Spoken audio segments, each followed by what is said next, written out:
आप सबका यहां बहुत बहुत स्वागत, नमस्कार।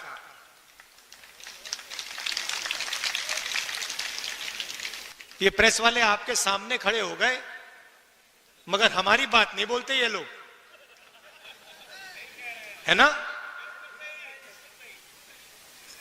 कहना पड़ता है कि हमारे मित्र हैं मगर सचमुच में हमारे नहीं है, मोदी जी के मित्र हैं, अदानी अंबानी के मित्र हैं। क्योंकि जो जनता की बातें होती हैं तो लिखते नहीं है, दिखाते नहीं है। आपने कभी देखा है टीवी पे किसान की बात होए, मजदूर की बात होते हुए टीवी पे देखा आपने कभी? महंगाई के बारे में सुना? कभी नहीं। मगर अदानी अंबानी जी की शादी दिखाएंगे, ये डांस गाना होगा वहां पे, 10-15 करोड़ की घड़ी होगी, वो सब दिखाएंगे। मगर इनका काम सरकार पर दबाव डालने का होता है।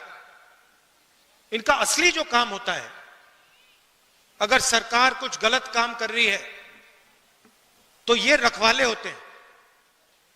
मगर आजकल ये काम नहीं कर रहे हैं अपना। तो सबसे पहले मैं आपका स्वागत करना चाहता हूं। आप यहां आए, हमारी बात सुनने आए, दिल से आपका धन्यवाद करना चाहता हूं। 1857 की जो क्रांति थी उसमें राणा बेनी माधव जी का जो रोल था और बीरा पासी जी के जो रोल था उसको आज हम याद करते हैं। उनकी मूर्ति का उद्घाटन किया और अभी मैं कह रहा था जिन्होंने मूर्ति बनाई कहां है? लखनऊ से आए हैं। मैंने कहा कि बहुत सुंदर मूर्ति आपने बनाई है, तो आपका भी हम रायबरेली आपका धन्यवाद करता है।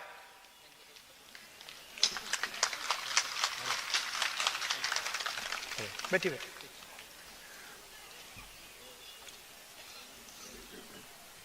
तो ये जो क्रांतिकारी काम किए थे, इसका नतीजा हमारा कॉन्स्टिट्यूशन, संविधान है। ये सब लोग जो अंग्रेजों से लड़े, जिन्होंने अपनी जान दी, जेल में गए, संविधान के लिए लड़े, संविधान के लिए लड़े। और अगर हिंदुस्तान में गरीबों की आवाज है, मजदूरों की, किसानों की आवाज है, छोटे व्यापारियों की आवाज है, तो संविधान के कारण वो आवाज है।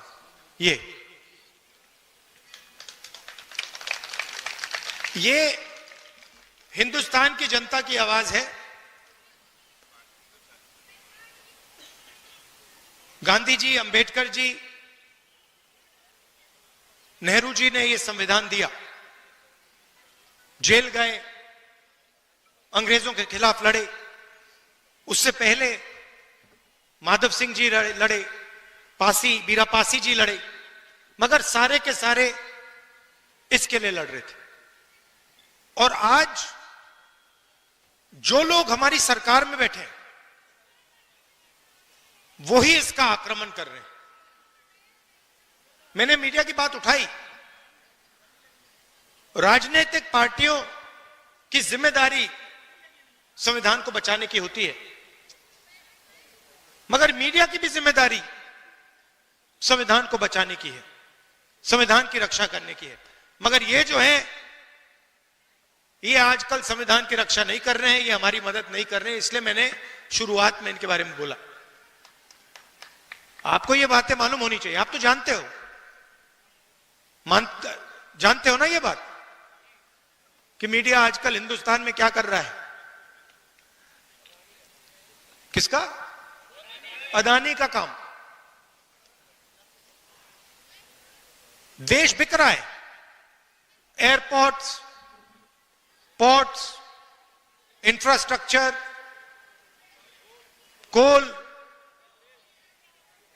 रेलवे सारा का सारा बिक रहा है। कांग्रेस पार्टी लड़ रही है, मैं लोकसभा में लड़ रहा हूं, सड़कों पे लड़ रहा हूं, कांग्रेस पार्टी लड़ रही है, मगर मीडिया वाले हमारी मदद नहीं कर रहे हैं। कोई प्रॉब्लम नहीं है, हम लड़के जीत के दिखाएंगे आपको। देखिए, दो तीन चीजें आपसे मैं कहना चाहता हूं, दो तीन चीजें मैं आपसे कहना चाहता हूं। कन्याकुमारी से कश्मीर तक कांग्रेस का पार्टी के लाखों लोग चले।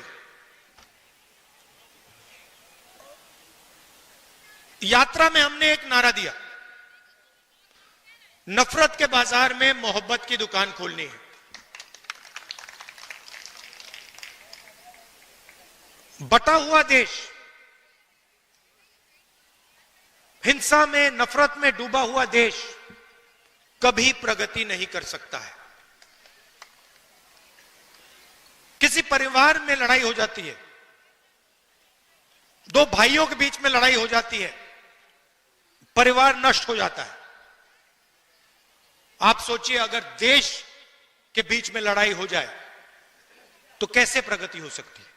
इसीलिए हमने भारत छोड़ो यात्रा की। कन्याकुमारी से कश्मीर, समुद्र से लेकर पहाड़ों तक 4000 किलोमीटर हम चले, और देश में हमने, कांग्रेस पार्टी ने, हम सब ने मिलकर मैसेज दिया कि यह देश भाईचारे का देश है, मोहब्बत का देश है, नफरत का देश कभी नहीं हो सकता। तो पहली बात आपको मैं ये कहना चाहता हूं, ये बीजेपी के लोग, और खास तौर से जो हमारे यहां युवा हैं, मैंने देखा एनसीसी के यहां लड़के और लड़कियां हैं,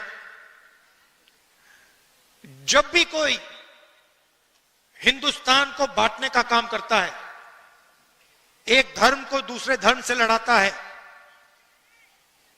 एक भाषा को दूसरी भाषा से लड़ाता है, एक जात को दूसरी जात से लड़ाता है, आपको रोकना पड़ेगा। आप इस बात को एक्सेप्ट नहीं कीजिए कि इस देश में नफरत होगी। यह मोहब्बत का देश रहा है और यह मोहब्बत का देश रहेगा।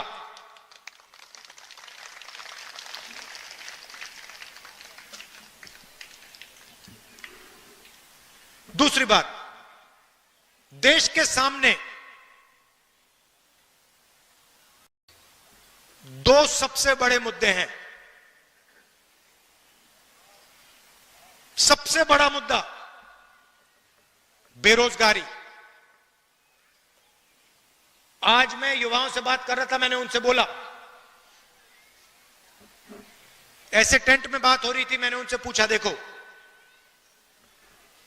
मैंने उनसे पूछा, देखिए आप लोग सब पढ़ाई कर रहे हो, आप डिग्री ले रहे हो, ठीक है, आपको डिग्री मिल गई, हाथ उठा के मुझे दिखाओ,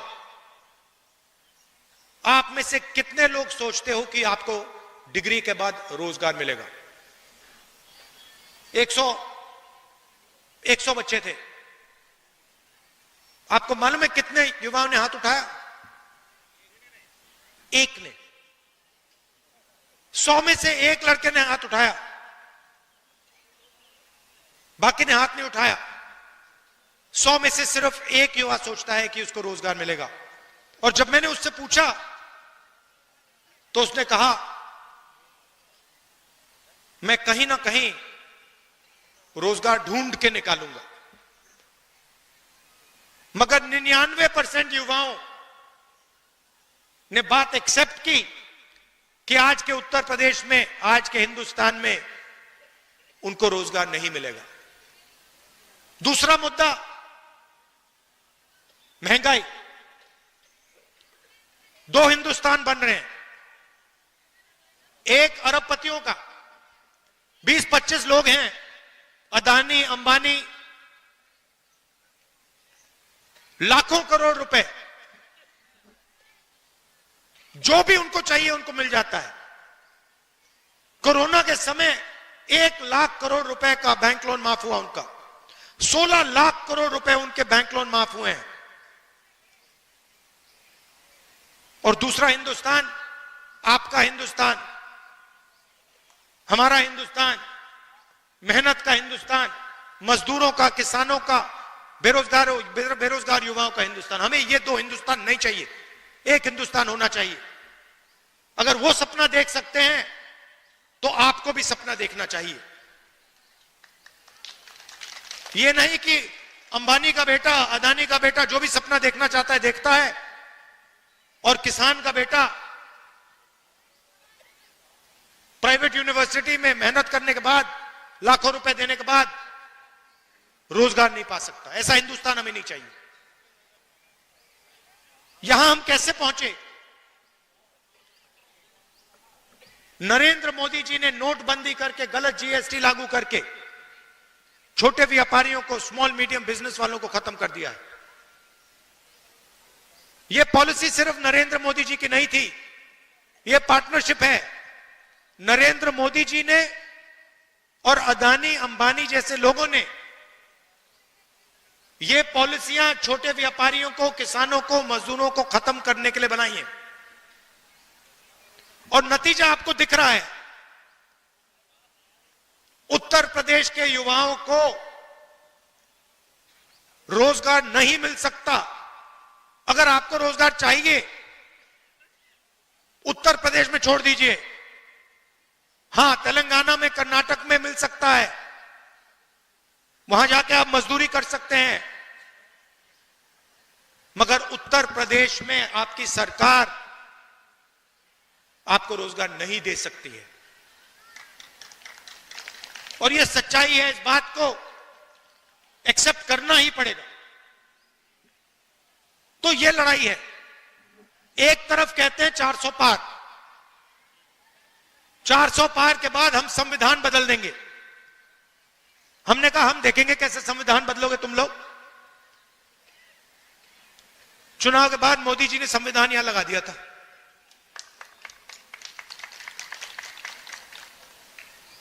और महाराष्ट्र में चुनाव हुआ। आप परिवार के लोग हो तो बताना चाहता हूं आपको, तकरीबन लोकसभा और विधानसभा के बीच में तकरीबन 70 लाख नए वोटर आ गए। 70 लाख नए वोटर जिन्होंने लोकसभा में वोट नहीं दिया। हिमाचल प्रदेश की आबादी नए वोटर आ गए लोकसभा में, विधानसभा में, जादू से आए। हमने इलेक्शन कमीशन से पूछा, भैया ये समझाओ, ये 70 लाख लोग कहां से आए और हमें वोटर लिस्ट दो। इलेक्शन कमीशन ने आज तक जवाब नहीं दिया। मैंने पार्लियामेंट में बोला, पब्लिक मीटिंग में बोल रहा हूं कि हमें आंकड़े चाहिए। ये 70 लाख नए वोटर जो आए हैं, जिन्होंने लोकसभा में वोट नहीं दिया, विधानसभा में जादू से वोट मिल गया, हम चेक करना चाहते हैं ये लोग कौन है, हमें वोटर लिस्ट दीजिए। वोटर लिस्ट नहीं देनी। तो बात आप समझ गए हो हिंदुस्तान में आजकल हो क्या रहा है। ये राजनीति चल रही है, मगर हम किसी से डरते नहीं है। कांग्रेस पार्टी विचारधारा की पार्टी है और हमारे सब जो कार्यकर्ता हैं, आप लोग बब्बर शेर, आपके खून के अंदर हमारी विचारधारा है। आपके खून के अंदर हमारी विचारधारा है और आप इस विचारधारा को लेकर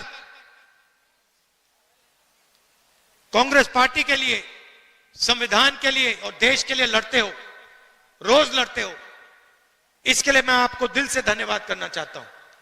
आपने लोकसभा के चुनाव में मेरा पूरा समर्थन किया, उसके लिए मैं आपको, रायबरेली की जनता को और आप सबको दिल से धन्यवाद करना चाहता हूं। और जो भी आपके मुद्दे हैं, जहां भी मेरी जरूरत हो, चाहे रायबरेली में, लोकसभा में, बाकी प्रदेशों में, मैं हाजिर हूं। जो भी आप मुझसे काम करवाना चाहते हो, आप बताओ, मैं करने को तैयार हूं। और आखिरी बात, रायबरेली एक ऐसी कंस्टिट्यूएंसी है शायद पूरे हिंदुस्तान में जिसके 2 सांसद हैं। एक मैं हूं और एक प्रियंका है। तो कभी कभी उसको भी यहां बुला लिया करो। वो मुझे वायनाड बुलाती है, मैं जाता हूं। रायबरेली के भी वो सांसद हैं, उसको भी यहां बुलाया करो आप। बिल्कुल। और आप सबको बहुत बहुत धन्यवाद और मेरा प्यार। राजनीतिक रिश्ता नहीं है, पारिवारिक रिश्ता है हमारा। दिल से आपका धन्यवाद करता हूं। नमस्कार, जय हिंद।